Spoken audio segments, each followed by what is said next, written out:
अस्सलामुअलैकुम दोस्तों, कैसे हैं आप सब। आइए आज मैं आपको बताती हूँ घर में दही जमाने का आसान तरीका। जो तरीका मैं आपको बताऊँगी वो बिल्कुल बाज़ार की दही के जैसा होगा और बहुत जल्द घर में जम जाती है दही उससे। देखिए, आपको वीडियो में भी अंदाज़ा हो रहा होगा कि कितनी गाढ़ी दही जमी है।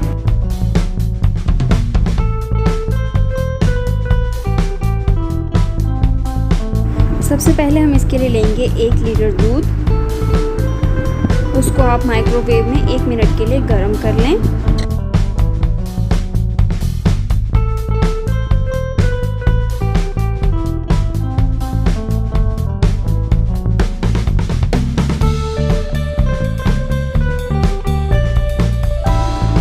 लीजिए, दूध गर्म हो चुका है।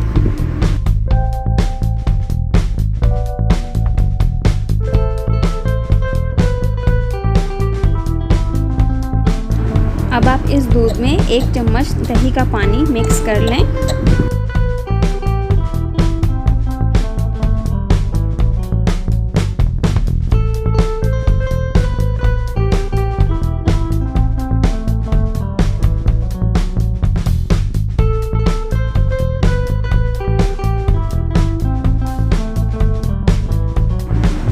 अब इसे किसी प्लेट से ढककर ओवन में रख दें। ओवन में आपने इसको 2 से 3 घंटे के लिए रखना है। अगर ओवन में नहीं रखना चाहते आप इसे, तो इसे किसी गर्म जगह पे रखें ताकि ये जल्दी जम जाए। गर्म जगह पे रखेंगे तो आसानी से और जल्दी जमेगी और गाढ़ी भी दही जमेगी। देखिए, हमारी दही बिल्कुल तैयार है और बिल्कुल बाज़ार जैसी गाढ़ी दही है।